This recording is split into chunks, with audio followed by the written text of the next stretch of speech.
Bwana asifiwe. Amen, amen. Amen, amen. This call is Karibuni being katika recorded. kipindi chetu cha Bible Study kinacholetwa rasmi na makanisa ya Umoja yenye makao makuu yake Dallas, Texas.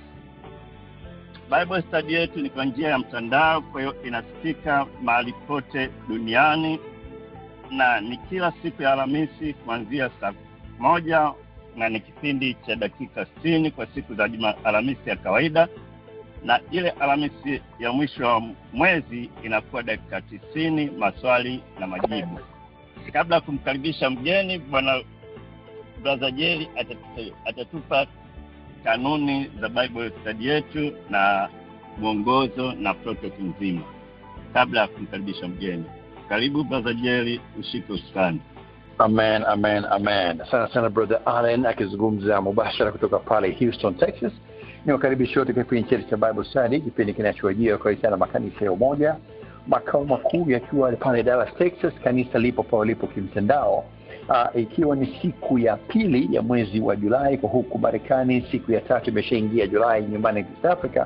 Alikuwa mkufunzi wetu wa siku ya leo ambaye atakuwa Reverend Dr. Emily Mnenwa, nitamkaribisha muda mfupi tu ujao. Ukichungulia kalenda yako, basi ni wiki ya 27 hii kati ya 53 za mwaka huu wa 2026, na ni siku ya 183 kati ya 365 tunazitegemea kwa Mungu kwa mwaka huu again wa 2026. Kipindi hiki basi kina kawaida kutumba kopi zetu katika channel yetu ile ya YouTube inaitwa Umoja Church Bible Study. Umoja Church Bible Study, subscribe, gonga kengele. Kipindi hiki na vingine vingi vinavyojia utapata nakala yako kule, na utapata nafasi ya kujumuika nasi kwa mara nyingine tena. Naam, kwa mara ya kwanza naweza kusema kwamba katika ministry hii ya Bible Study tuna mwalimu huyu. Ni mwalimu ambaye ameshawahi kudumu katika huduma ya ministry yetu ile nyingine ya Prayer Line, na wengi mtakuwa mnamkumbuka kama mlikuwa naye katika mkesha ule wa mwezi wa 6 wa kumaliza mwezi. Basi kwa mara ya kwanza tunaposema tunakuwa na nafasi kuwa naye katika Bible Study, na nilivyosema hapo awali kama unaona katika flyer, anaitwa Reverend Dr. Emily Mnenwa. Huyu ni mchungaji kiongozi wa kanisa lile linaitwa Alpha and Omega Center, ambalo liko chini ya EAGT, ile Assemblies of God Tanzania, na makao makuu ama niseme kanisa lake kama mchungaji kiongozi liko pale Kigamboni, Tanzania. Kwa ambao tuko Marekani tumeshaanza kumzoea sasa katika huduma hizi, kwa sababu ni mkufunzi mmoja wapo kati ya wale maprofesa ambao wanafundisha katika chuo chetu cha Umoja International Bible College wa ABC, lakini vile vile mratibu wa taifa kule nyumbani Tanzania, na mkufunzi vile vile wa chuo cha theolojia kinaitwa Foundations Bible Training Center FBTC Tanzania, lakini vile vile ni mkurugenzi wa national director ambaye vile ni mkufunzi wa chuo cha theolojia kingine ambacho kinaitwa The Way of Cross International Pentecostal Bible University. Najua ni mouthful hiyo, nitarudia pale. Ni mkufunzi na national director wa chuo cha theolojia ambacho kinaitwa Way of Cross International Pentecostal Bible University, WCIBC, ambacho kina makao makuu yake kule Malawi. Na vile vile ni director pale Tanzania. Nafikiri kuna mtu aliyabisha kujua kama tunakusikia vizuri. Niangalie ni nani huyo. Radhi kidogo hapo, naweza kumjua ni nani. Nimeshamuona. Basi wewe unaswasi mtumishi, unasikika vizuri kabisa. Nilikuwa nasema vile kwa national director pale Tanzania na zile nchi za ukanda maziwa makuu katika shirika lisilo la serikali NGO ambalo linaitwa Navilumbu Foundation International, ambalo linafanya huduma za kutoa misaada kwa wajane na yatima wale wasiojiweza. Ni mume wa mke mmoja na ana familia yenye watoto wawili, na wote hao wakiwa ni wa kiume. Niliposema kwa upande wa huduma hizi tumeshapata nafasi ya kushirikiana naye katika ministry ya Bible Study, ya Prayer Line, lakini at the same time nimesema kama ni mkufunzi mmoja hapo wa chuo chetu kile cha Umoja International Bible College. Kwa mara ya kwanza anaingia rasmi sasa katika ministry yetu hii ya Bible Study katika somo hili ambalo kwa kuwa mmeliomba tuweze kutafuta mtu wa kuweza kufundisha somo kubwa donda ndugu katika maisha ya Kristo, somo la msamaha, ambapo atakuwa anasimama na Mathayo 18:21 mpaka 22, lakini vile kuna vitabu vingi tu ambavyo tutakuwa tunashirikiana naye. Basi wewe nafasi kwa mara ya kwanza nimkaribishe Reverend Dr. Emily Mnenwa katika kipindi hiki cha Umoja Church Bible Study, Tutakuwa hewani kwa takriban lisaa zima na 40 za kwanza kwake, and then 15 za mwisho zitakuwa ni zile za maswali na majibu, ikiwa ni saa 9 alfajiri kule nyumbani South Africa, ambapo Mungu anaweza kumwamsha na meza kwa kipindi kwa muda huu. Dr. Mnenwa, karibu tena katika kipindi chako. And Dr. Mnenwa, nitafungua line yako. Kwa line yako sasa hivi ipo hewani, na karibu kutufungulia kipindi kwa sala, ndio moja kwa moja katika kipindi hiki cha Bible Study. Karibu Dr. Mnenwa. Amen. Asante sana. Habari za wakati huu? Amen. Nzuri kabisa. Amen. Basi nawasalimu kupitia jina la Yesu Kristo wa Nazareth, Mungu wetu mkuu mwenye nguvu zote.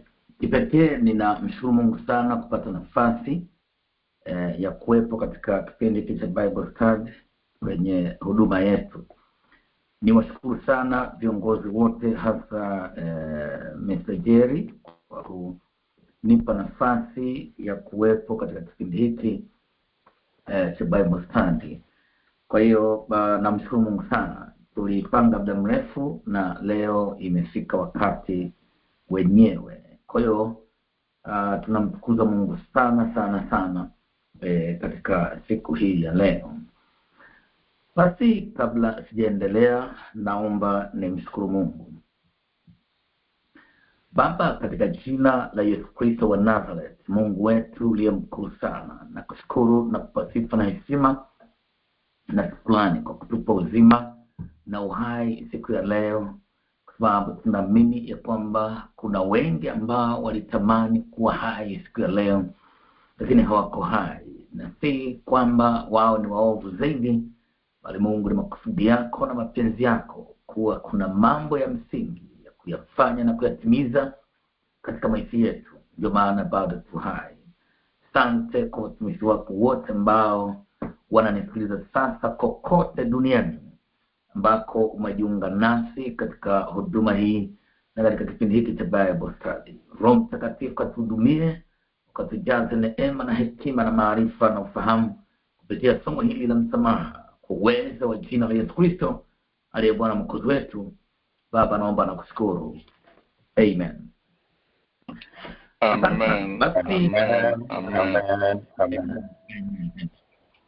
Baada ya ufunguzi huu wa maombi, ninaomba tuanze moja kwa moja somo letu, na muda wetu ni mfupi sana. Somo letu linaitwa msamaha, na nimelipanua zaidi ni kusema somo letu la leo litaitwa msamaha na uponyaji wa roho na nafsi. Msamaha na uponyaji wa roho na nafsi. Hii ndiyo mada ambayo tutakwenda kuiangalia, na ni mada nyeti kabisa katika ulimwengu wa Kristo, ama katika ulimwengu wa imani, ambayo inapaswa kuzungumzwa na kutazama kwa namna ya kipekee kabisa. Kwa hiyo katika somo letu hili, kwa neema ya Mungu, kama nafasi yetu itaturuhusu vizuri, tutajikita zaidi katika kuangalia mada kama 6 hivi. Ya kwanza, tutajikita kuangalia maana ya msamaha kutoka katika lugha za asili. Maana ya msamaha kutoka katika lugha za asili. Lakini pia tutaangalia aina za msamaha. Alafu la tatu, tutaangalia faida za kusamehe na hasara za kutokusamehe kwa Mkristo. Alafu la 4, tutaangalia gharama ya msamaha, gharama yake. Alafu la 5, tutaangalia tofauti ya msamaha na urejesho wa mahusiano. Tofauti ya msamaha na urejesho wa mahusiano. Alafu la mwisho, tutaangalia madhara ya kusamehe bila urejesho halisi. Madhara ya kusamehe bila urejesho halisi. Haya ni mambo ambayo tutakwenda kuyachunguza kwa kina kabisa katika kipindi chetu cha kozi hii au mafunzo haya ya siku 2, kwa maana ya tarehe hii 2 kwa huko kwenu na 3 huku Tanzania, na ile tarehe 9 tutakuwa angalau tumeweza kufika kwenye kiwango kinachotakiwa kwa msaada wa Roho Mtakatifu. Na andiko letu la msingi kama uliona kwenye tangazo lipo katika Mathayo sura 18 mstari wa 21 mpaka 22. Katika mstari huu Petro aliuliza swali kwa Yesu Kristo kuhusiana na msamaha. Aliuliza kuhusiana na msamaha kwamba Biblia inasema Peter akamwendea akamwambia, Bwana, ndugu yangu anikose mara ngapi nami nimsamehe? Petro anauliza, ndugu yangu anikose mara ngapi nimsamehe? Basi Yesu akamjibu akamwambia, sikuambii hata mara 7, bali hata 7 mara 70. Yesu anatoa kielelezo kuhusiana na msamaha ya kwamba si tu mara 7, bali hata 7 mara 70. Hii ni lugha ya kibiblia ambayo inaonyesha kwamba swala la kusamehe halina kikomo. Hii namba inayosemwa haisemwi kama namba ya 1, 2, 3. Inazungumzwa lugha ya kuonyesha kwamba swala la kusamehe si swala la kikomo kwamba unahesabu idadi, isipokuwa kusamehe ni jambo la lazima na ni jambo ambalo halina kipimo. Na ndio maana unaweza kuona 7 mara 70 make 490 kwa siku moja, kitu ambacho binadamu wa kawaida hawezi kufanya hivyo.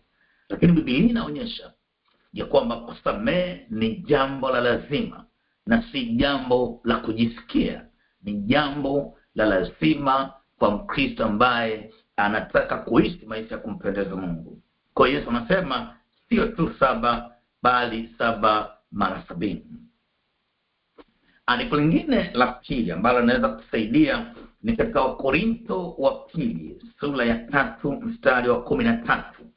Wakorintho wa pili sura ya 3 mstari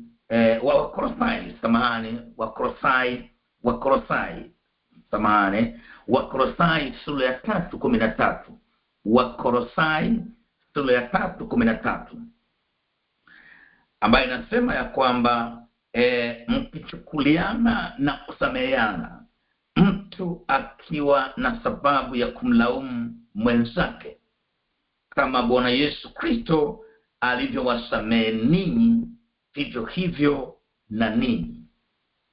Katika andiko hili la msingi, Mtume Paulo anatupa kipimo cha msamaha wa kiroho, ya kwamba hasemi tusamehe kulingana na jinsi tunavyojisikia au kulingana na ukubwa wa kosa. Anasema kama Kristo alivyo tusamehe sisi. Hiki ni kiwango cha juu sana kinacho tutaka kuacha au kutazama makosa ya wanadamu kwa macho ya nyama. Anasema tuanze kuwasamehe wenzetu kwa kipimo cha Kristo, kwamba Kristo alitusamehe sisi tungali bado wenye dhambi, na alitupenda na akajitoa kwa ajili yetu hata wakati sisi hatufikiri kabisa kuomba toba, yeye alitusamehe. Kwa hiyo Mtume Paulo katika waraka huu wa Kolosai anawaeleza wa Kolosai kwamba kipimo cha kumsamehe ndugu ni kipimo cha Kristo, si vigezo vya hiari ama kujisikia, isipokuwa ni kipimo cha Kristo, namna alitusamehe sisi dhambi zetu. Ni ushahidi usiopingika ya kwamba kuna watu ambao kwa kiwango cha uovu waliofanya hata wao wenyewe nafsi zao wanashangaa kwamba kweli kwa dhambi hizi Mungu amenisamehe. Mungu amenifanya kuwa mtoto wake kwa dhambi zile, kwa mambo yale ninayofanya. Kwa sababu kiwango cha dhambi na makosa tuliyomkosea Mungu vinatofautiana na mazingira na historia ya mtu. Kuna watu ambao walizama kabisa katika uovu, lakini bado Mungu wa rehema aliwasamehe. Kwa kiwango cha kusamehe ni kiwango cha Biblia, sio kiwango cha hisia, sio kiwango cha psychology yako inasemaje, isipokuwa neno linasemaje kuhusiana na ndugu yako anapokuwa amekukosea. Kwa hiyo ni elimu ya juu kabisa ya Kristo ama ya maisha ya imani, ya kwamba kusamehe ni jambo lazima. Yaani katika vitu ambavyo unataka kuviweka katika kipaumbele chako cha maisha ya imani, ni lazima uwe tayari umejiandaa kwa ajili ya kusamehe, kwa sababu wakwazao ni wengi na hawaishi kabisa. Wataendelea kuwepo ofisini, kwenye usafiri, kwenye mahusiano, kila mahali. Kwa lazima uwe umetengeneza mazingira ya kusamehe kupitia neno la Mungu. Sasa pointi ya kwanza inasema, kama nilivyozungumza kwenye mwanzo, kwamba sasa tunaangalia maana ya kiroho ya msamaha ni nini. Maana ya kiroho ya msamaha ni nini? Nasema kwamba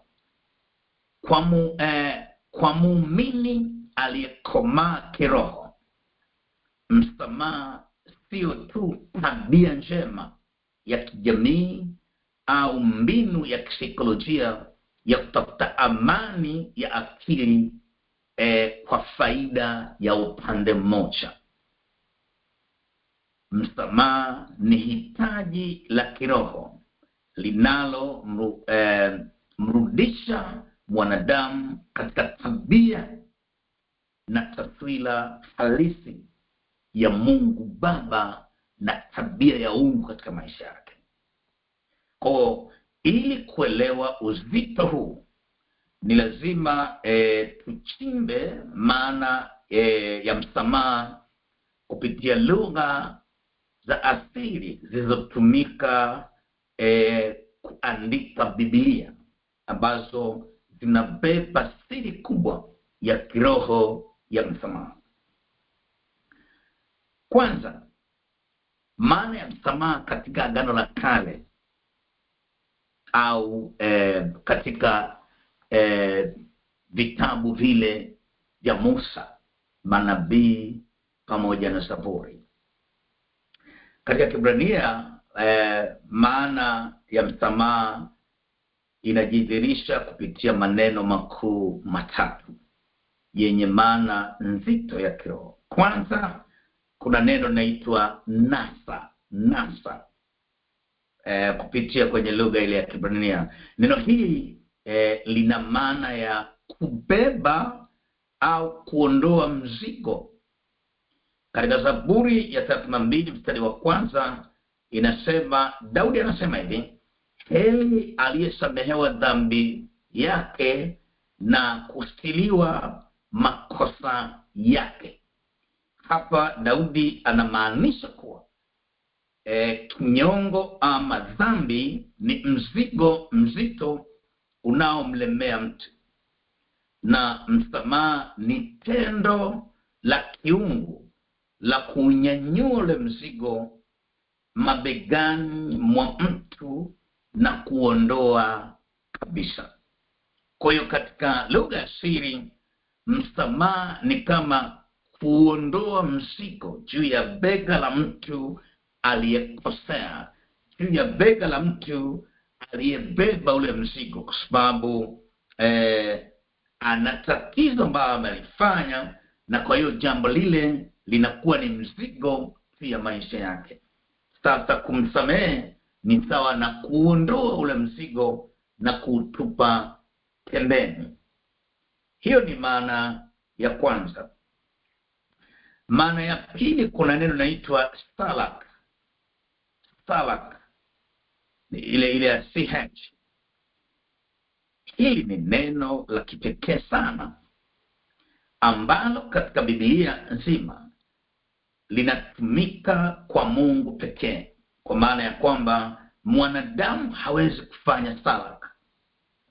Katika Hesabu 14:19 Musa anamsihi Mungu, anasema usamehe na kuomba uovu wa watu hawa. Neno hili linamaanisha urejesho kamili wa uhusiano wa agano ambalo ulikuwa umeharibika kwa sababu ya dhambi yao. Kwa hiyo salak ni rehema kuu ya kifalme inayotoka juu kwa Baba wa mbingu na nchi. Ni rehema toka juu inawajia wanadamu ambayo inaitwa salak. Jambo la tatu ni kapara. Neno hili lina maana ya kufunika kupitia dhabihu. Kufunika kupitia dhabihu. Kwa hiyo inatufundisha kuwa msamaha wa kweli wa kiroho hauji hivi hivi tu, unagharimu kitu fulani. Kwa lazima kuwepo na dhabihu inayofunika lile kosa. Kwa nini nasema hivyo? Kwa sababu tendo la kusamehe linahusisha kitu kama dhabihu. Dhabihu katika Agano la Kale ilihusika na sadaka ya wanyama ambayo inahusisha damu. Kwa kusamehe si jambo tu la kujisikia na kuzungumza mdomoni, inagharimu, inahitaji kujitoa ili kuwaachilia watu waliotuumiza. Moja kati ya mambo ambayo yana madhara makubwa sana katika ulimwengu wa Kikristo ni tendo zima la watu kana vitu. Watu wengi wana vitu kwa sababu wameumizwa na watu. Inawezekana kuna mtu alikuumiza katika historia yako, ama ni mwalimu, ama ni jirani, ama ni rafiki, ama katika mahusiano. Kwa hata baada ya kuokolewa, yale majeraha na maumivu ndani yako yanakuwa yanakujia mara kwa mara, na yanakuharibia na kurudisha nyuma na kuzuia kufocus maisha yako kwenye hatima uliyobeba. Mara nyingi unakuwa ukikumbuka yale uliyotendewa na imekuwa ngumu sana kuyaachilia. Na hii ni kwa sababu binadamu tulio wengi hatuelewi namna Mungu alisanifu maisha yetu na namna mwili unajiendesha wenyewe.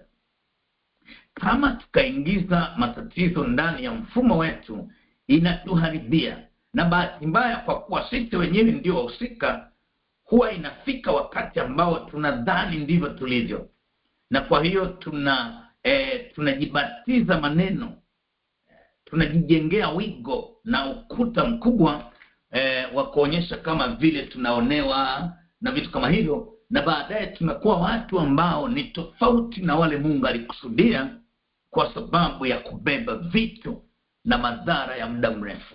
Kwa panahitaji neema ya Mungu ya kusaidia kuwaachilia wale ambao walituumiza. Ni aina fulani ya kujitoa mhanga ili kuweza kuwa huru mbali na mateso. Ukweli ni kwamba Wakristo wengi tunampenda Mungu sana, lakini tunamwendea tukiwa na vitu vyetu na tutaki kuviacha. Na vikijaribu kuzungumzwa, tunatengeneza ulinzi wa kujaribu kutetea hali yetu, kwamba kwa kweli jambo hili ni kubwa sana, wewe hujui tu, jambo hili ni zito sana, huyu mtu aliniumiza kwa kiwango cha juu sana. Kwa hiyo unambeba mpaka uzeeni na kunyima fursa ya kutumia vipawa na karama ulizopewa, kwa sababu akili imebinywa, na kwa hiyo unaoperate maisha chini ya kiwango, kwa sababu akili imesongwa, na kwa hiyo unakuwa mtu yule ambaye hajakusudiwa na Mungu, kwa sababu namna ya uendeshaji wa fikra zako na maisha imeminywa zaidi na yale matokeo ya kubeba vitu na watu. Na kuna watu ambao wamepata madhara ya kisaikolojia, wamepata depression, wamepata misongo mikubwa sana na shinikizo la ndani ambalo linapofusha macho ya ndani, na wanajikuta wanatembea nje ya reli ya maisha ambayo Mungu amekusudia kwa sababu ya kutokusamehe na kubeba watu. Tuangalie maana ya msamaha katika Agano Jipya, hasa katika lugha ya Kigiriki. Katika lugha ya Kigiriki ya Agano Jipya tunapata picha kamili ya jinsi msamaha unavyofanya kazi ndani ya moyo wa mtu aliyekomaa. Narudia tena, ndani ya mtu aliyekomaa kiroho, ambaye akili zake zimezoezwa katika kupambanua mema na mabaya. Katika Kigiriki katika Agano Jipya kuna neno linaloitwa aphiemi. Aphiemi. Neno hili linamaanisha kuachilia, kufungulia au kugaili kabisa deni. Narudia tena, aphiemi ni neno linalomaanisha kuachilia, kufungulia au kugaili kabisa kosa ama deni. Yesu analitumia neno hili katika Mathayo sura ya 6 mstari wa 12 kwenye sala ya Bwana. Anasema, utusamehe deni zetu kama sisi nasi tunavyowasamehe wadaiwa wetu. Kwa hiyo anasema katika sala ile, utusamehe deni zetu kama vile tunavyowasamehe wadeni wetu. Kwa unaona kipimo cha kusamehewa kinaendana na kiwango cha kuwasamehe wenzetu. Kwa kweli taaluma hii ya msamaha, kama itazingatiwa vyema katika ulimwengu wa Kristo, tunaweza kuwa na kanisa bora kabisa, tunaweza kuwa na familia bora kabisa, tunaweza kuwa na waumini ambao ufahamu wao umejengwa katika mahusiano na Kristo na wakafanya mageuzi na mapinduzi makubwa sana. Lakini ni changamoto kubwa sana kwamba watu wengi wamebeba vitu vidogo vidogo. Watu wanahama makanisa, watu wanasusia huduma kwa sababu tu ameonywa na kiongozi, kwa hiyo anakwazika. Amenikwaza sana, ameniumiza sana, amenijeruhi. Hii ni aina ya uchanga katika ulimwengu wa Kristo ambayo ndiyo inagharimu kanisa. Yaani kuendesha kanisa katika ulimwengu wa sasa inahitaji neema kubwa sana. So watu wengi wana vitu, wanasema wameumizwa na hawawezi kusamehe. Yuko kanisani, lakini kuna mtu anamtazama kwa namna fulani kwamba ndiye kikwazo, ndiye tatizo. Kwa hiyo anamlengesha hata kwenye maombi. Na hii ndio imezaa ushirikina wa maombi ya kichawi, ya kuwapiga wenzako, ya kuwamaliza kwenye maombi, ya kuwafagia maadui zako na kuangamiza kabisa maadui zako. Hii ni aina ya Ukristo na maombi ya kishirikina ambayo si yale ambayo Kristo alikusudia tuwe nayo. Sasa hii imeleta Ukristo wa aina ya visasi na marumbano na chuki. Lakini kigezo ni kuacha kusamehe, ni kuacha kuachilia, ni kuacha kabisa kuondoa deni na kuwafutia makosa wenzetu. Tunabeba vitu na hatimaye tunanyima fursa ya kuwa na Ukristo bora kabisa uliokusudiwa na Kristo. Kwa hiyo ni muhimu sana kuweza kuelewa haya mambo. Kwa hiyo kiroho, mtu anapokosea anakuwa amekuingiza kwenye deni la kihisia au kiroho.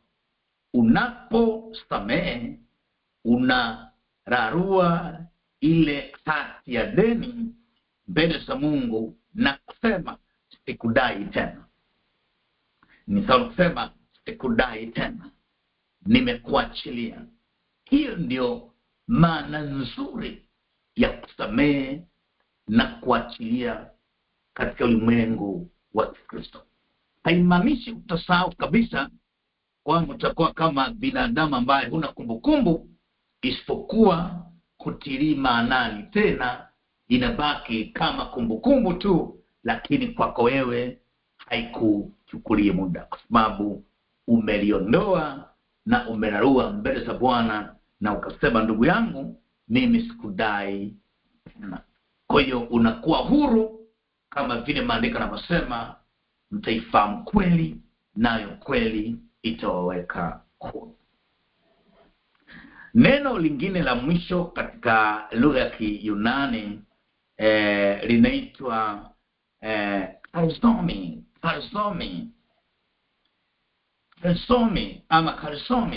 Neno hili linatokana na mzizi wa neno charis, linalomaanisha neema.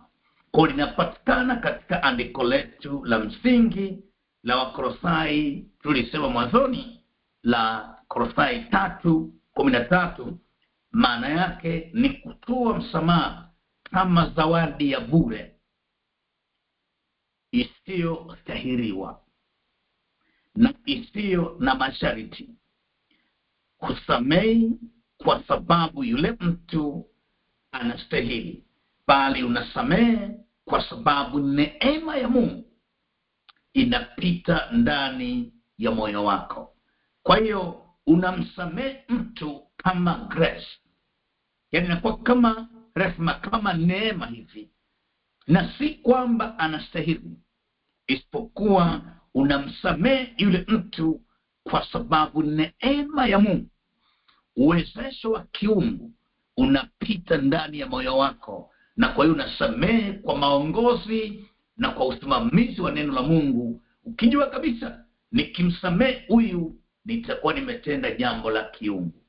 Hapo ndiko inakozaa haya maneno ya asiri ya kwamba unamsamehe mtu kama sehemu ya neema ya Mungu iliyojaa ndani yako. Na ukisema neema ya Mungu, manake ni katika ule uwezesho wa kiungu na si katika hali ya kibinadamu. Katika hali ya kibinadamu kusamehe kunakuwa kugumu sana, kwa sababu hisia zako, moyo wako na umeumizwa, na unakuwa na vigezo vya kuwa umeumizwa, na inawezekana yule yekuumiza hana hata chembe ya kutaka kuomba msamaha na anaendelea kuumiza.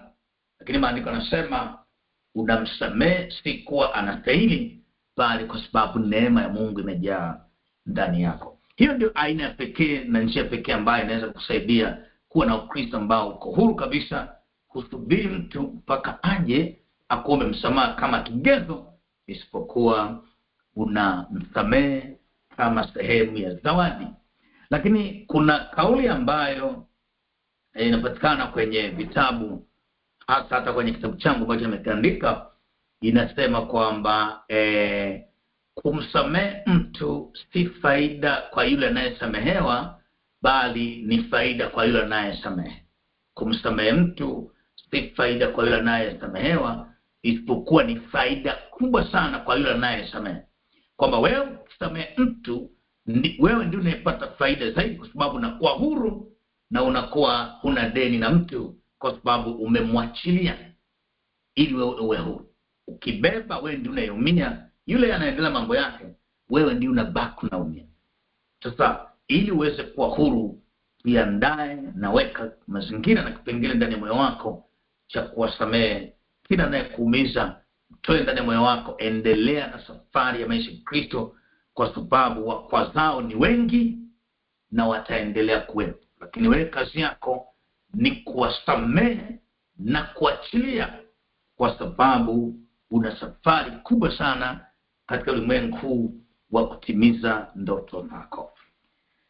Sasa baada ya kuangalia kipengele hiki cha kwanza cha maana ya msamaha, na tumechungulia kwa mtazamo wa Agano la Kale na Agano Jipya, na tumejaribu kuangalia kwenye zile lugha za asili. Sasa nataka tuende kwenye kipengele cha pili kinachosema aina za msamaha. Aina za msamaha ni kwamba muumini aliyekomaa anapaswa kujua kuwa msamaha una pande tofauti za mahusiano ambazo lazima zifanye kazi kwa usahihi ili maisha yake ya kiroho yasikwame.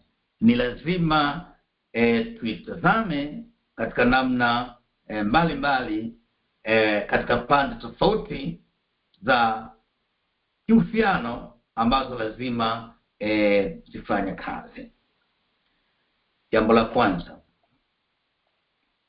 msamaha wa kati ya mwanadamu na Mungu. Msamaha kati ya mwanadamu na Mungu.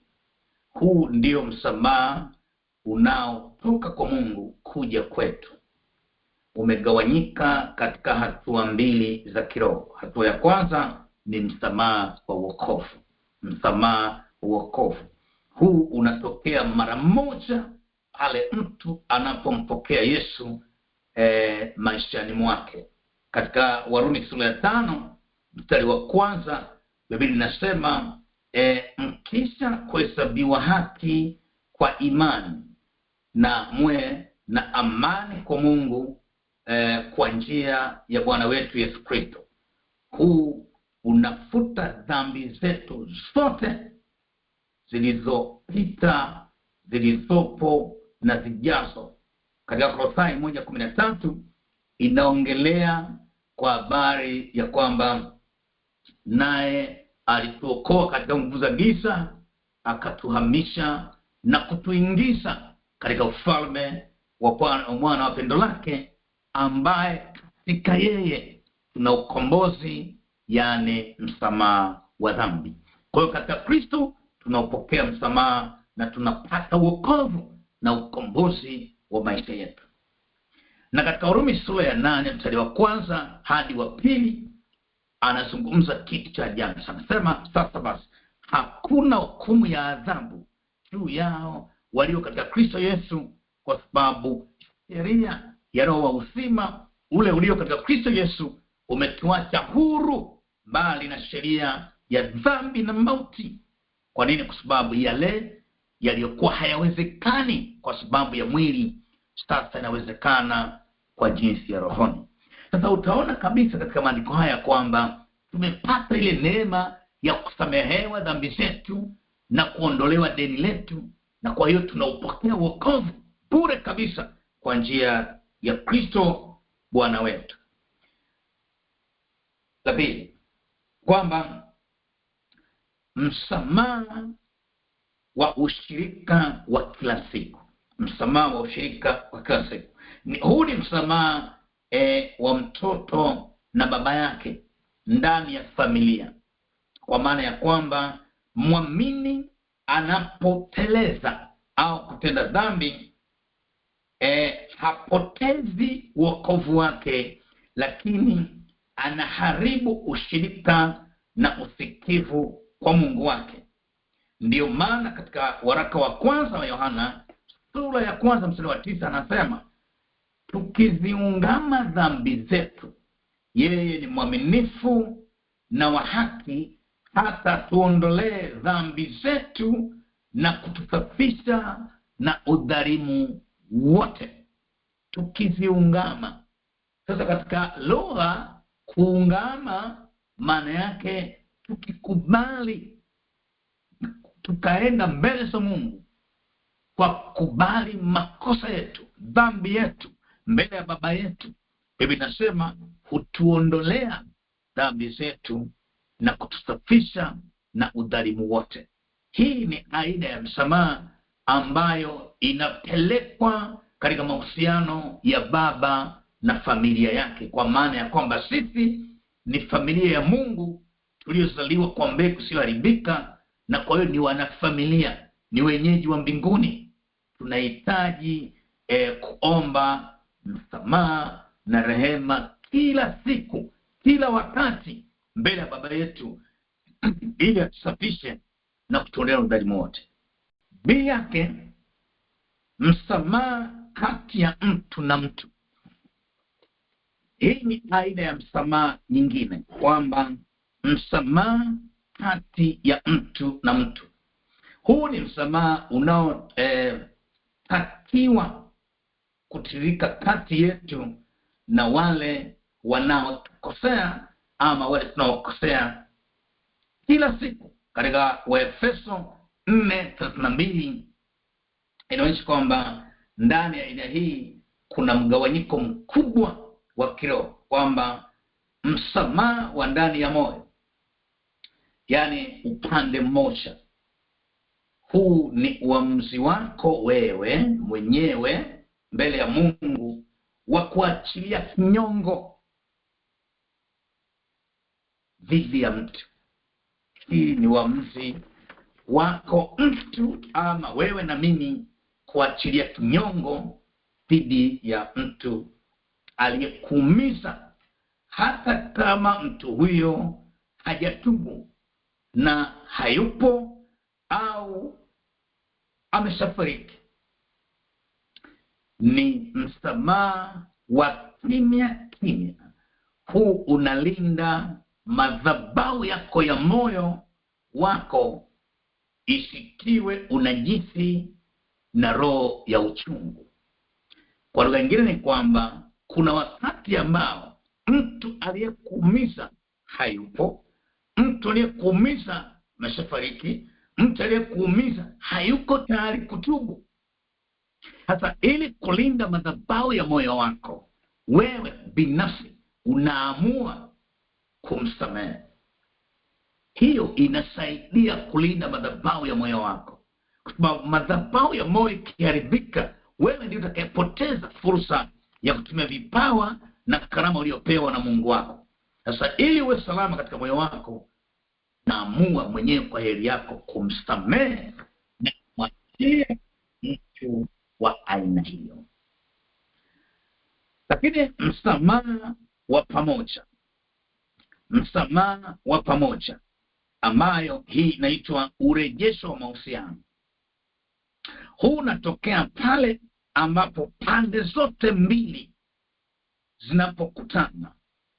Kwa hiyo inajumuisha toba ya kweli ya mkosaji na uamuzi wa aliyekosewa kupokea toba hiyo ili kujenga upya kile kilichovunjika kwa sababu ya makosa yaliyotendeka. Kwa ni muhimu sana kuweza kuyatofautisha ya mambo katika ulimwengu wa Kristo, kwamba hivi ninapokuwa nafanya hili linaangukia kwenye aina gani ya msamaha, ili usije ukawa unafanya vitu tofauti na ukakosea katika kuyatekeleza, na hatimaye itatengeneza madhara makubwa kabisa. Kwa sababu kuna mtu anasema nimemsamehe, kumbe amesusa, yaani amekasirika na akasema nimeshamsamehe bwana, mimi sina shida, mimi ni Mkristo, nimezaliwa mara ya pili, nampenda Bwana, mimi nishamsamehe. Haya ni maneno ya kusufia, kumbe ana maumivu ndani, ila anataka kujenga taswira mbele ya waaminio kwamba yeye hana shida, amekomaa kiroho na kwa hiyo anaendelea. Kumbe ndani ana majeraha na ana maumivu na ana vidonda, lakini mbele ya watu sura yake anaonyesha hakuna shida, hakuna tabu. Unajiumiza na kujitesa kwa kiwango kikubwa sana, kwa sababu hiyo ni kama umesusia, umekasirika zaidi na kwa unataka kujilinda, mimi sina shida. Hilo ni tatizo kubwa sana ikiwa utabeba watu ndani yako na ukashindwa kupata ile hali ya urejesho, ambao kimsingi ili urejesho utokee palihitaji hatua kama hizi za mambo kufanyika hadharani na mtu kukiri na kuomba toba na kufanya urejesho. Hilo ni jambo unapaswa kulielewa vizuri sana ili tuweze kuwa na Ukristo ulio bora kabisa. Unaona kuna baadhi ya watu ambao kutokana na kushindwa kusamehe, kutokana na toba kutokuwepo, wanabeba uchungu kwa wazee wa kanisa, kwa wachungaji na kadhalika. Sasa unaenda kanisani yule anayeongoza ibada ni yule aliyekuumiza, utabarikiwa kweli, utapokea kile anachokizungumza. Na hata kusema inua mikono juu tukamwabudu Mungu, utainua kweli. Na hata kama utainua ni kinafiki, kwa sababu amekuumiza na hujawahi kumwachilia. Haya mambo yako ndani ya kanisa, watu hawasalimiani, ibada inaisha, mtu anampita mwenzake kama kitu kisichoeleweka, au anamtengenezea mazingira magumu na kupeleka uchongezi na maneno na kadhalika. Sasa hii ni hatari sana kwenye ulimwengu wa Kristo, na hatuwezi kufika mbali, kwa sababu haya ni mambo ambayo adui anayatumia kama malango ya kuzimu kulishambulia kanisa. Kwa lazima tufanyie kazi mambo hayo. Jambo la tatu ni msamaha wa nafsi. Msamaha wa nafsi. Sasa hii ni jambo zito sana. Hii msamaha wa nafsi ni kile kitendo cha mtu kujisamehe mwenyewe. Kuna watu ambao hawajajisamehe wenyewe, yani kujikubali wenyewe. Wamejaa mashtaka, wamejaa malaumu, wanajilaumu wenyewe kwa sababu walijitenda wenyewe makosa, na kwa hiyo wanaona kama yeye mwenyewe ndiye alisababisha kukwama. Kwa hiyo mwenyewe anajidai mwenyewe, anajishtaki mwenyewe, na hatimaye hata mbele za Mungu anaona bado ana maumivu. Kwa hiyo hali hii inatokea pale mtu anapo kuwa kwamba saikolojia amesamehewa na Mungu, lakini bado anajihukumu na kujihisi kuwa na majuto.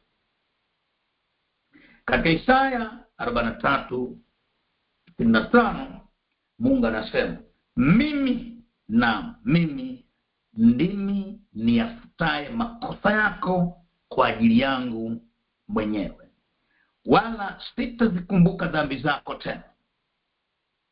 Kwa hiyo ikiwa Mungu amefuta makosa yako, kuendelea kujihukumu na kujikataa, kukubali ukubwa wa dhambi yako, ni shida inayoonyesha kwamba haukubaliani na dhabihu ya Kristo.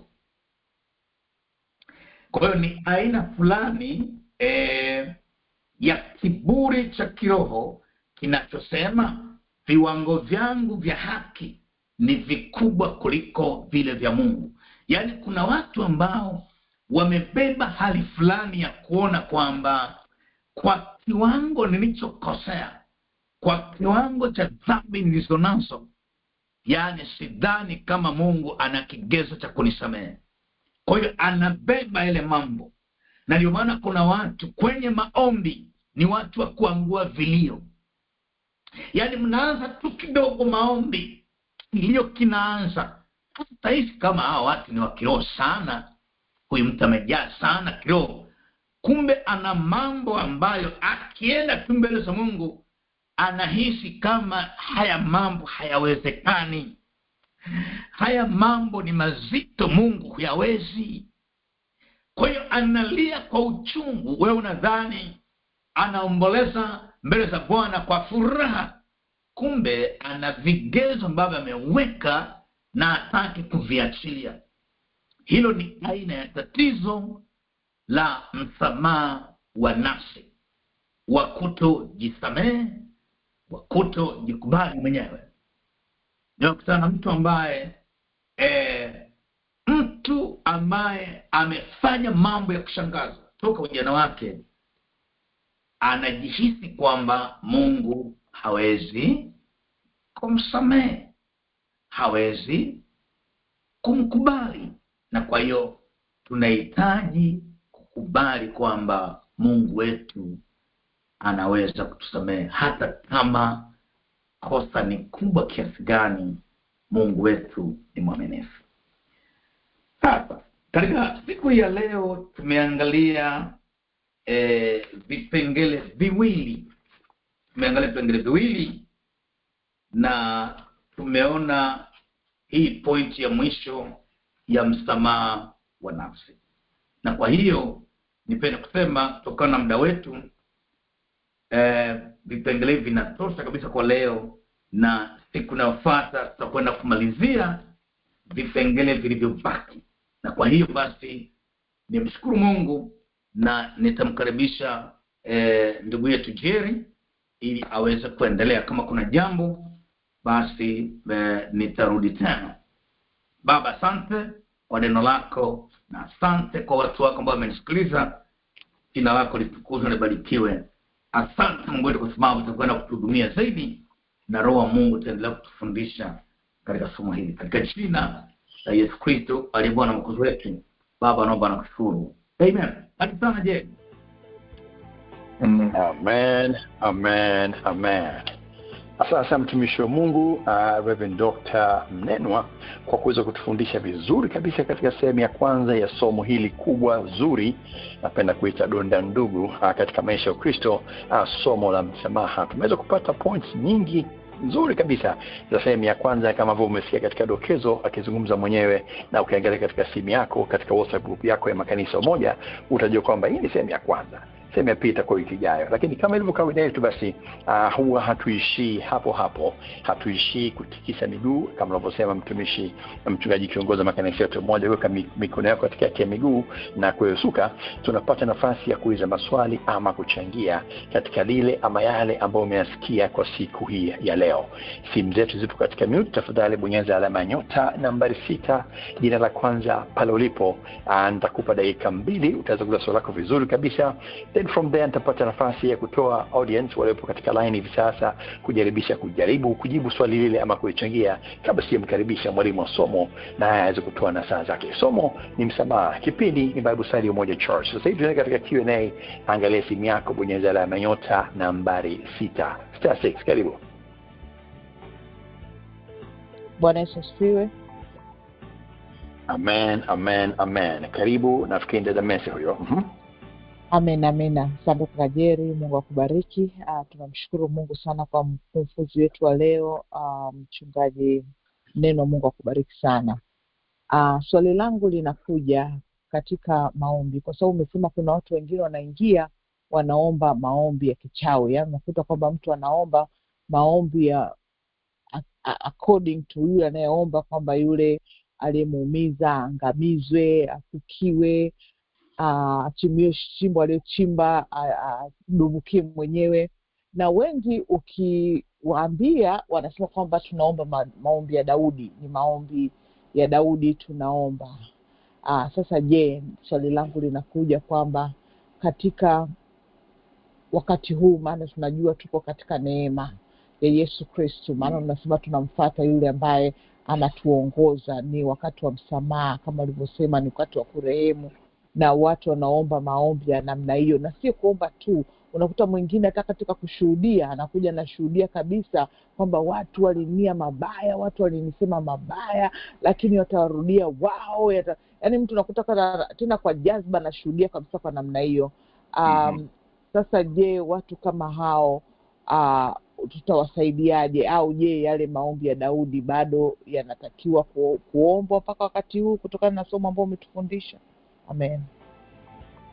Amen. Sasa na mimi kwa swali lako hilo, basi kwa sababu muda moja kwa moja nikaribishe kwanza mtu mmoja kabla sienda kwa mwalimu. Swali nasema kama je, ni sawa ama si sawa, na paraphrase hapa kwa sababu muda. Ni sawa ama si sawa mtu kutoa msamaha kwa maombi yale yametamka yenye kichawi? Ametoa mfano maombi ya Daudi yale ambayo yanampiga mtu katika msamaha. Je, ni sawa ama si sawa? Angalia simu yako, alama nyota nambari 6, changamkia muda. Karibu. Kuna line zaidi ya 55 katika sasa hivi katika muda huu, na ukoe muda. Je, unapofikiri ni sawa ama si sawa kwa wale ambao wanatoa msamaha lakini maombi yao kidogo ametamka kichawi? Kinajua Uswahili unasema kwamba unamlaani mtu. Je, ni sawa si sawa? Ni jibu hilo swali. Neno nafikiri watu wako tayari. Hilo ndio swali lenyewe. Naona watu wako tayari ulijibu wewe hili. Haya, karibu kwa dakika kama 2 zilizobakia. Unasemaje, ni sawa ama si sawa? Acha nilijibu. Ukweli ni kwamba hii ni changamoto kubwa sana kwa ulimwengu wa Kristo. Ukristo haujaeleweka sana. Yaani kimsingi ni kwamba Ukristo tulionao sisi umejengwa katika msingi wa msamaha. Na kwa hiyo Ukristo umejengwa katika neema ya Mungu. Na Yesu mwenyewe alifundisha hizi kanuni ya kwamba waombeeni wanaowaudhi, wabarikieni wanaowaudhi, lakini pia waombeeni maadui zenu. Kwa kimsingi haya maombi ya visasi na kufurahia maadui zetu wakipata shida ni aina fulani ya visasi na chuki, na ni aina fulani ya maombi ambayo si yale maombi ya Kristo na Biblia. Sisi maadui zetu tunapaswa kuwabariki na kuwaombea mema. Kisasi ni juu ya Bwana mwenyewe. Na kwa hiyo ni aina fulani ya ujanga wa Kristo, na hasa watu kosa misingi na mafundisho kuhusiana na maombi. Kwa kuna vitu vinatokea kwenye ulimwengu wa kiroho ambavyo kimsingi anayevi-operate ni adui, na sisi tunadhani ni majibu ya Mungu kwa maombi yetu. Kwa hiyo ni muhimu sana kuelewa kwamba katika ulimwengu wa Kristo hatufurahii maadui zetu kupata shida, isipokuwa tunapaswa kuwaombea neema na wokovu. Kwa hiyo yale maombi ya kuwapiga wachawi, kuwapiga waliokupiga, hayo ni maombi ambayo si mwongozo wa Kristo. Hayo ni maombi ya aina visasi, na kwa kweli ni aina fulani ya ushirikina ndani ya ulimwengu wa Kristo. Ukisikia kwamba leo itakuwa ni zamu ya kuwapiga waliokupiga, kuwafyeka waliokuumiza, kuwafyeka waliokuzuia, wale waliokunenea mabaya tunawaangamiza, yani tunawataki wanadamu wenzetu, wakati Biblia inasema maadui zetu ni wa kiroho, ni mapepo, ni falme, ni mamlaka, ni majeshi ya pepo wabaya, si wanadamu kama watu. Kwa hiyo hata kama anayekufanyia ubaya ni mtu, kimsingi mtu yule si mbaya kwa asili, isipokuwa kuna roho inafanya kazi ndani yake. Hiyo ndio inapaswa kushughulikiwa. Kwa hiyo kwenye maombi sema hivi: ninaangamiza na kuharibu roho itendayo kazi ndani ya maadui zangu. Ninaiangamiza na kuitupa mbali, na iseta kuzimu katika jina la Yesu Kristo. Hapo unashughulika na ile roho itendayo kazi ndani ya mtu, lakini mtu mwenyewe kama mtu anaombewa toba na rehema ili Mungu akutane naye kwa lengo la kumwokoa na kwa lengo la kumbadilisha. Ukiomba hivyo mambo yanafanyika automatically, kwamba wale maadui zako nguvu zao za kuendelea kuangamiza zinaishia hapo na haziwezi kuletea madhara kabisa. Ila mtu mwenyewe tutafurahia akimpokea Kristo na akamkubali Yesu Kristo kama sisi ili awe ndugu yetu. Kwa hiyo maombi ya visasi na kuwapiga waliotupiga si maombi yaliyofundisha Kristo, isipokuwa Kristo alifundisha maombi ya rehema na kuwatakia baraka. Mwalimu samahani kidogo. Labda samahani kidogo mwalimu, wakati unalimalizia hilo kwa sekunde kama 30, kuna swala nyongeza lilikuwa limekuja hapa jina kapuni. Nafikiri unaweza kwa ulipita katika jibu lako kaya sasa nilichomeke hapo hapo. Sema kwamba mtu akimsamehe yule mtu ambaye amemjeruhi kwa hisia zake, akasani kusamehe, lakini sitaki kuwa karibu na wewe, na hata kikutana unakuwa na urafiki, kwa maana tunasema wanakuwa casual, unasalimiana, lakini urafiki wa zamani haupo tena. Je, hiyo ni sawa Kikristo? Labda kwa sekunde kama 30. Sasa hiyo point tunazungumza iko mbele, tutaiongelea next week. Excellent. Amen. Sana kwa hilo. Basi kwa sababu ya muda sitakaribisha swali jipya, lakini nitarudi pale Connecticut kwa dangu dada Mese. Katika jibu lolisikia tumekusogeza ama tumekuacha nyuma? Amina. Asante. Mungu atusaidie na Mungu atuwezeshe. Amen. Amen. Asante sana. Basi katika hilo nachukulia kwamba jibu umeweza kulipata, na nichukue nafasi basi kuwashukuru wote kabisa ambao tumeweza kuwa pamoja mwanzo mpaka mwisho kwa siku ya leo. Kwa sababu ya muda na lazima kuweka nukta, lakini kwanza nimshukuru kwa dhati kabisa mwalimu wetu wa siku ya leo ambaye ni mara ya kwanza kuwa naye katika kipindi hiki, Reverend Dr. Emily Mnenwa kutoka pale EAGT Alpha na Omega Kigamboni, Dar es Salaam ya Tanzania, kwa sehemu ya kwanza nzuri kabisa somo hili la msamaha. Panapo majaliwa tutategemea kuwa naye basi wiki ijayo katika sehemu ya pili na mwendelezo wa somo hili. Kabla hatujaagana basi naomba nimkaribishe watu wawili. Kama ilivyo katika kipindi chetu, tunapata nafasi ya kupita katika declaration yetu ya outreach. Kwa hivyo nitakaribisha mwakilishi wa outreach and then tuende katika tangazo linalofuata. Mwakilishi wa outreach ministry, karibu. Bwana Yesu asifiwe. Amen, amen, amen. Karibu. Amen. Nishukuru kwa neno zuri sana kutoka kwa mtumishi wa Mungu. Basi tuende moja kwa moja katika mada yetu ya mwezi huu, ambayo ni kuombea wafungwa wote wa Marekani wapatiwe haki na kusudi la Mungu lisimame katika. Tunasimama na Waebrania 13:3a. Wakumbukeni hao waliofungwa kana kwamba mmefungwa pamoja nao, kwa vile ninyi nanyi mlivyo katika mwili. Basi twendeni tuombee wafungwa wote katika nchi hii ya Marekani. Karibuni. Asante Mungu Baba kwa ajili ya jina la Yesu. Mungu kwa ajili wewe ni Baba, wewe ni Mungu, wewe ni mtakatifu. Asante Yesu, katika jina la Yesu Kristo wa Nazareti, Mungu tunawafungua wafungwa wote, tunaomba nyinyi Baba, uwezo wako, nguvu zako Mungu, kwenye maangamizi, watoe kwenye mateso, watoe kwenye wa kiroho, wafungwa wa kimwili. Tunapenda kwa sababu wewe ndio unayefungua, wewe ndio kwenye maangamizi Baba, katika pamoja nao katika jina la Yesu Kristo mwana wa Mungu aliye hai. Neema yako yatosha Mungu.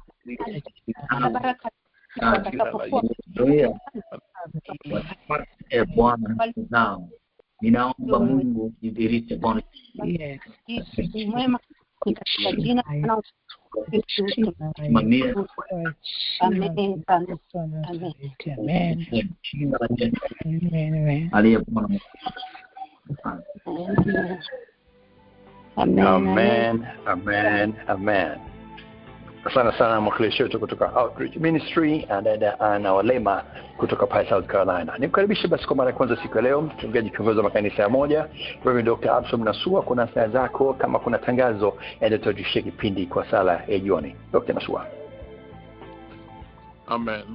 Asante sana mtumishi wa Mungu, nami nichukue nafasi hii kwanza kulishukuru dawati zima la Bible Study chini ya Priska Mungai Mshana, we mwenyewe Jerry, Hilda Biabatokari, Jimmy Msemo na Alan kwa kazi kubwa na nzuri mnayoyafanya ya kutuletea watumishi wazuri wa neno la Mungu na kwenye mada ambazo kama walivyosema ni dona ndugu. Mungu awabariki sana. Amen, amen, amen.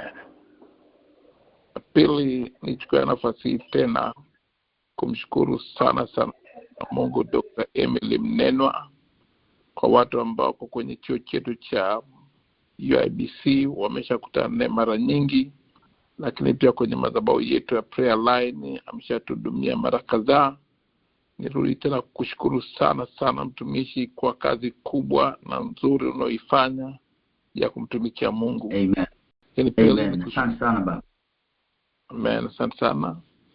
Nikushukuru pia sana kwa jinsi ambavyo Mungu amekupa neema ya kuchambua neno na kulileta neno kama lilivyo na kama linavyotakiwa, na umefanya kazi nzuri sana, kwa sababu umegusa maeneo ambayo mara nyingine watu wanaogopa kuyagusa, especially unapokuta mtu anafanya maombi ya namna hiyo ambayo umezungumza, ambayo wengi hapa wanajua kwenye madhabahu yetu ya kwamba mimi ni muumini wa maombi unayoyazungumza, na Biblia iko very clear kuombea wanaotuuzi, kuwabariki. Napochukua hatua ya kuomba maombi ya Daudi, basically utapata jibu lolote kutoka kwa Mungu, na atajua tu hujamuelewa alichokuja kufanya Yesu pale msalabani. Kwa hiyo ni kweli ni maombi unaweza kaomba kwa ni maombi yanafurahisha, lakini ukweli hayana majibu. Kwa hiyo ni vizuri sana tukaomba kama Yesu alivyotuagiza, na hilo umelizungumza vizuri sana.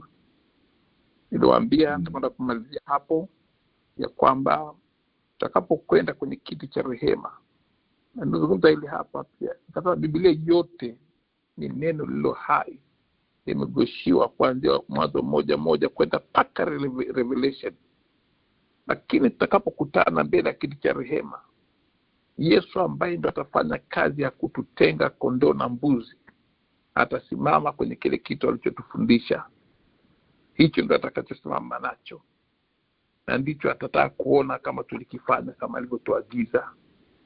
Na Biblia imeshasema yeye ndiye mlango, yeye ndio njia, yeye ndiye kila kitu. Kwa ni vizuri tukaamua kufuata style aliyotufundisha Yesu ya maombi na ya maisha kawaida, kwa sababu ni mazuri au ni rahisi kwa mara nyingine. Kwa nirudi tena Dr. Emily Mneno, nikushukuru sana kwa ajili ya neno hilo zuri na limekuja kwa majira na wakati. Amen. Na mwisho nitarudi tena kushukuru dada la Bible Study kwa jinsi ambavyo Brother Jerry amezungumza. Ili ni donda kama ni donda ndugu, ulikuwa unatumia huo usemi, which is very true. Kwa jinsi ambavyo umeweza kuaddress hicho kitu kama ni donda au neno fulani umelitumia, lakini limenibariki sana, na ndivyo ilivyo. Kwa naendelea kumshukuru Mungu kwamba Alhamisi inayokuja nakaribisha watu wengine, kwa sababu ni masomo muhimu watu wanapaswa kuyasikia. Nitoe baraka za mwisho sasa. Mungu tunayemtumikia kwa nguvu, upendo na uaminifu, yeye ambaye ahadi zake ni kweli na amini siku zote kwetu zimepitiwa na kuhakikishwa, awalinde na watunze na wafanikishe katika kila tendo jema, katika jina la Mungu Baba na Mwana na Roho Mtakatifu. Amen. Amen. Amen. Amen. Amen. Sana mchungaji kiongozi wa makanisa Umoja, Reverend Dr. Absalom Nasua, kwa nasaha zako, kwa matangazo na kutongoza katika sala ya jioni. Kwa kweli nakubaliana nawe, ni somo kubwa zuri. Nimetumia neno donda ndugu, kwamba ni kitu ambacho kwa kweli kwa Wakristo ni pakubwa hapo. Na nilikuwa nasikiza vizuri wakati somo linavyoendelea, kuna baadhi ya maneno yalikuwa yanatumika ya zile aina za msamaha. Tumesikia neno kama nasa, tumesikia neno kama tapa, salati na mengineo. Nikamkumbuka wa jina fulani pale alipo na kikombe cha kahawa, na uhakika aliposikia maneno haya alikuwa anatabasamu kweli, majina makubwa. Na ni testimony nyingine ya kuona jinsi gani ambavyo ukipata nafasi ya kujiunga na chuo chetu kile cha Umoja International Bible College, ambacho mtumishi mwalimu wa siku ya leo ni mmoja kati ya walimu, utapata nafasi ya kutanua zaidi not maktaba yako ya kiroho, lakini at the same time akili yako ya kiroho vile na Mungu akusaidie katika uamuzi huo. Kama kawaida, nichukue nafasi basi kushukuru wote ambao wamepata nafasi ya kushiriki kwa siku ya leo na wapata nafasi ya kuuliza ama kuchangia maswali kwa siku ya leo. Dada Mese kutoka pale Connecticut alipata nafasi hiyo, na yule mwingine ambaye aleta swali ile jina Kapuni, na mtumishi wa Mungu Reverend Dr. Emily Mnenwa ambaye alipata nafasi ya kujibu yale maswali. Uliweza kumsikia Dr. Nasua akizungumza, lakini baadhi ya watumishi wapo kupata nafasi kusikia kwa siku ya leo. Basi nichukue nafasi kuwatambua katika line. Namuona Provost pamoja na Profesa na Mama Jerry Mgwamba katika line, na kuona mtumishi Elisa Mangesho pale Oklahoma, na kuona mchungaji Nancy Mungi kule Moshi Tanzania, na kuona mwalimu Naomi Maro kutoka pale Wichita Kansas, mwalimu Olivia Andrews pale New Jersey, mchungaji Lilian Joseph pale Houston, mwalimu Sofia Luoga pale Florida, mtumishi wa Mungu mwinjilisti Gladys Msemo akiwa kule Mwanga Kilimanjaro Tanzania, na mchungaji Mwasambungu akiwa kule West Coast hapa Marekani. Tunashukuru sana katika hilo. Dawati tu nafasi kushukuru wote basi ambao tumeweza kwa pamoja mwanzo mpaka mwisho. Nakumbuka basi kuishi kipindi hiki ni mwendelezo vipindi vingine vinavyojia kwa hisani makanisa ya Umoja.